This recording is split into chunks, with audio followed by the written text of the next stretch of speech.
Funza habari za Roho Mtakatifu, jinsi ambavyo Roho Mtakatifu anafanya kazi na ule utatu wa Mungu. Tumeona maneno machache pale, lakini saa hizi nitasoma na vifungu vingine. Wale wa asubuhi wamenufaika, na nimesema kwamba somo la Roho Mtakatifu ni wa muhimu na kwa kanisa. Lakini Roho Mtakatifu alikuwepo tangu mwanzo na alishiriki katika uumbaji wa Mungu. Mwanzo 1 mstari ule wa 26, Biblia inasema katika Mwanzo 1:26. Wewe andika alafu wewe nifuatilie. Mimi nitakuwa naenda hivi kutokana na muda. Katika Mwanzo 1:26, Mungu anasema na tumfanye mtu kwa mfano wetu na kwa sura yetu. Mwanzo 1:26. Na tumfanye mtu kwa sura yetu na kwa mfano wetu. Maana yake ni nini hapa? Mungu anatumia nini? Tekniki gani inatumika? Anatumia neno la uwingi, na tumfanye. Haraka tunasema Mungu ni muumbaji. Si sawa jamani? Kwenye hili nani anabishana? Mungu ni muumbaji, tunakubali. Lakini uumbaji anafanya na nani? Anasema na tumfanye mtu kwa mfano wetu na kwa sura yetu. Maana yake alishirikisha Mungu Baba, Mwana na Roho Mtakatifu. Ule utatu wake aliushirikisha tangu mwanzo. Roho Mtakatifu, watu wanafikiri Roho Mtakatifu sijui ni wajuzi. Baada ya kanisa labda Yesu alipopaa Roho Mtakatifu anashuka. Watu wanadhani Roho Mtakatifu anaanzia pale. Sio, alikuwepo tangu mwanzo. Tangu mwanzo Roho Mtakatifu alikuwepo kwenye uumbaji na alishirikiana katika utatu ule mtakatifu wa Mungu. Hapa hivi nimeweka hapa hivi kwenye karatasi hii. Unaona wanaposhirikiana Mungu Baba, Mungu Mwana, hawaachani, wako pamoja, wanashirikiana katika uumbaji. Kila walikotaka kufanya, Baba anashirikisha ule utatu wake na wanafanya kazi kwa umoja. Roho Mtakatifu ni muhimu kwako. Kanisa la leo linatakiwa lijazwe Roho Mtakatifu. Watu wamesahau habari ya ujazo wa Roho Mtakatifu. Kanisa limebaki katika hali ya upweke. Watu wameingia kanisa la kuokoka, sio watu wameokoka. Watu wanasema kwa historia kanisa la Askofu Konki hapa ni kanisa la wokovu, ni kanisa la watu waliookoka. Mimi najiunga na kanisa la watu waliookoka. Yeye bado hajaokoka, hajajazwa Roho Mtakatifu. Nimeeleza hivi kwamba katika utangulizi huu kwamba kuna utatu mmofu. Utatu mmofu wanafanyaje kazi? Mtu unapokuwa haujaokoka, lazima utakuwa unaongozwa na nabii wa uongo, mpinga Kristo na shetani mwenyewe. Huu ni utatu mmofu. Utakuwa umekukalia wewe. Ule ufalme wa kishetani unakuwa umekumiliki. Nabii wa uongo atakuwa kwako. Mpinga Kristo atakuwa kwako. Shetani mwenyewe anakuwa kwako. Lakini ukiokoka, huu ufalme unafitinika, unaondoka kutoka katika ile hali ya kwanza, unaingia katika hali ya utakatifu. Tayari unapookoka, Mungu Baba, Mwana na Roho Mtakatifu wanashuka ndani yako na kufanya maskani na wewe. Alafu unaongozwa, upigie Bwana makofi na vigelegele. Unapata uongozi sahihi, unapata wakati sahihi, unapata njia sahihi, unapata mwelekeo na mfumo mzuri. Sawa na mtu aliyepewa control mbovu. Unatuma hela haiendi. Haiingii sehemu inayohusika. Lakini Roho Mtakatifu ukiwa nayo ni mfumo mzuri ambao unawasiliana na Mungu mbinguni. Weka mkono wako hivi kama kwenye ile inaeleweka. Niwaambie jambo moja kabla sijasogea hapa. Siku hizi tumebaki Waswahili. Watu ni Waswahili wanasema mimi hapa aisee, nafikiri nikwambie kitu. Mimi hapa nimechezwa na machale. Nimechezwa na machale. Machale, nimeambiwa hivi nisipite hapa hivi. Kumbe kule kulikuwa na hatari. Kumbe kulikuwa na nyoka mkubwa. Kulikuwa na simba. Kulikuwa kuna nini? Nimechezwa na machale. Badala ya kusema nimeongozwa na Roho. Kama Bwana Roho wa Mungu aliongoza nisipite njia hii. Njia hii kuna hatari. Na sisi tunasema tumechezwa na machale. Sisi tumekuwa shamba sana. Watu wa kiroho badala ya kusema nimeongozwa na Roho wa Mungu. Roho Mungu ameniambia leo nisipite njia hii. Kuna hatari.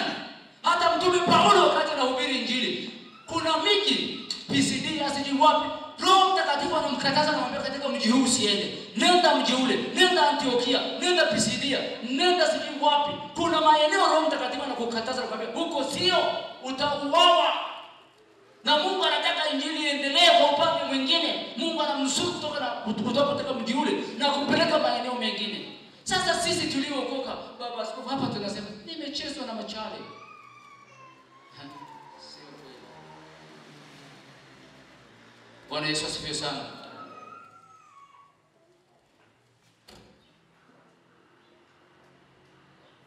Uhusiano wa Roho Mtakatifu na Yesu, nitasoma kifungu kimoja tu ili nikimbie nifika maeneo mengine. Asubuhi nilikuwa maeneo nimekwamia.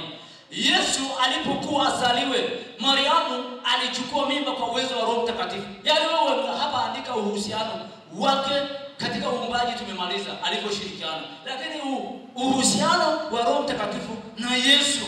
Yesu alipokuwa azaliwe, Mariamu alichukua mimba kwa uwezo wa Roho Mtakatifu. Hii si ndio? Hii si ukweli usioepukika? Si kila siku tunasema Mariamu alipokea mimba kwa uwezo wa Roho Mtakatifu? Kumbe ile mimba asingeipokea bila Roho Mtakatifu. Roho Mtakatifu alileta kitu halisi ndani ya Mariamu. Na watu wa kanisa tunatakiwa tuwe kama Mariamu. Mariamu ni bikira safi.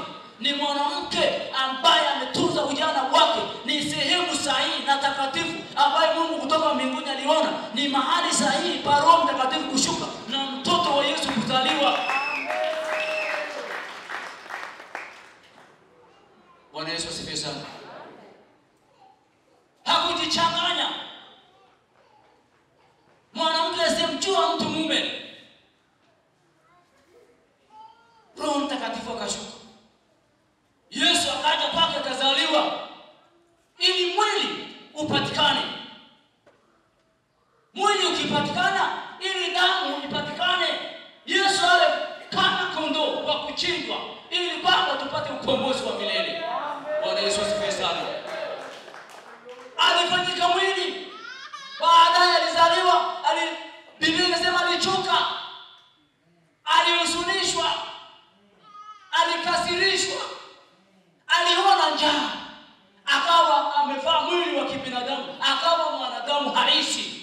Lakini lengo ni nini? Kwamba yeye ile mwili wa Yesu patikane ili baadaye anapouliwa, sasa anapouawa pale msalabani, damu ifanye nini? Ichuruzike, imwagike ili wanadamu wapate ondoleo la dhambi. Haya yote ni uhusiano wa Roho Mtakatifu. Sasa sisi tumebaki jamani machale. Hapana. Sio machale. Roho wa Mungu anatuongoza.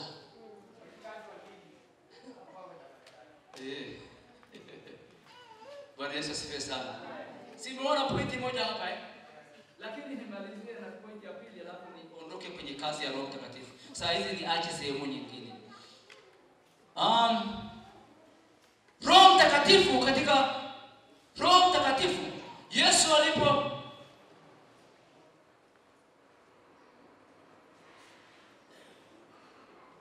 Yesu alipoanza huduma yake, Roho Mtakatifu alishuka juu yake. Luka 4:1. Lakini pia Yesu alifanya kazi kwa uwezo wa Roho Mtakatifu. Mathayo 12:28.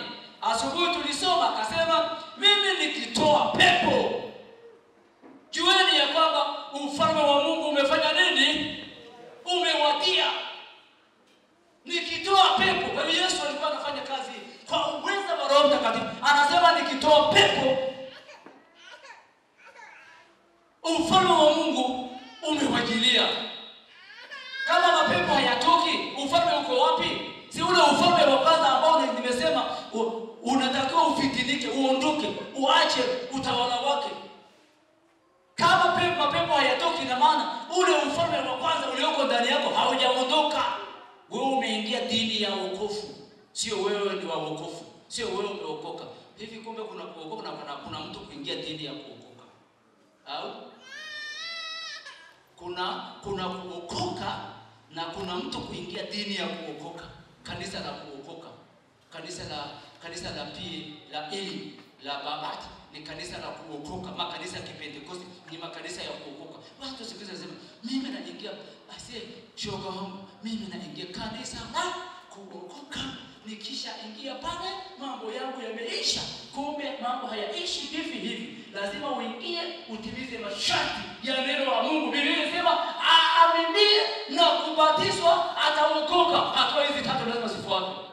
Aaminie na kubatizwa atafanya nini? Ataokoka. Akasema basi hata mkienda katika kuhubiri mtaweka mikono yenu juu ya wagonjwa watapokea uponyaji, hata mkila kitu cha kufisha hakitawadhuru kamwe. Hii ni baada ya injili ya kweli. Utatu wa Mungu uko kwako unaongozwa. Amen. Bwana Yesu asifiwe sana.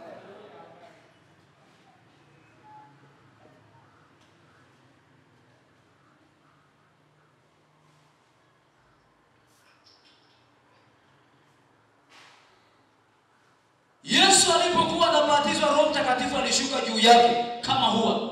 Uhusiano wa Yesu Kristo, uhusiano wa Roho na Yesu. Yesu ameenda kwa Yohana, anamwambia Yohana, imenipasa wewe kunibatiza mimi. Kunibatiza. Kaenda kwa Yohana. Yohana akasema, jamani, Yesu wewe ni mtu mkubwa sana. Wewe ni nafsi ya pili ya Mungu. Wewe ni mtu mkubwa, mimi siwezi kukubatiza. Akasema, ili andiko litimie, ni sharti mimi kubatizwa. Akaingia majini, akaingia mto Yordani, akaingia majini, akapigishwa magoti kama ambavyo tunafanya ubatizo. Baada ya Yesu kubatizwa, Biblia inasema ule uhusiano na ushirikiano, Roho Mtakatifu akashuka juu ya Yesu. Yesu kutumbukia kwenye maji, Roho Mtakatifu anashuka. Sauti ya Mungu inasikika, huyu ndiye mpendwa wangu, msikieni yeye. Amen. Nafsi tatu zote pale zimehusika. Hao wenyewe mnasemaje? Si sawa? Wanashirikiana, washirikiana.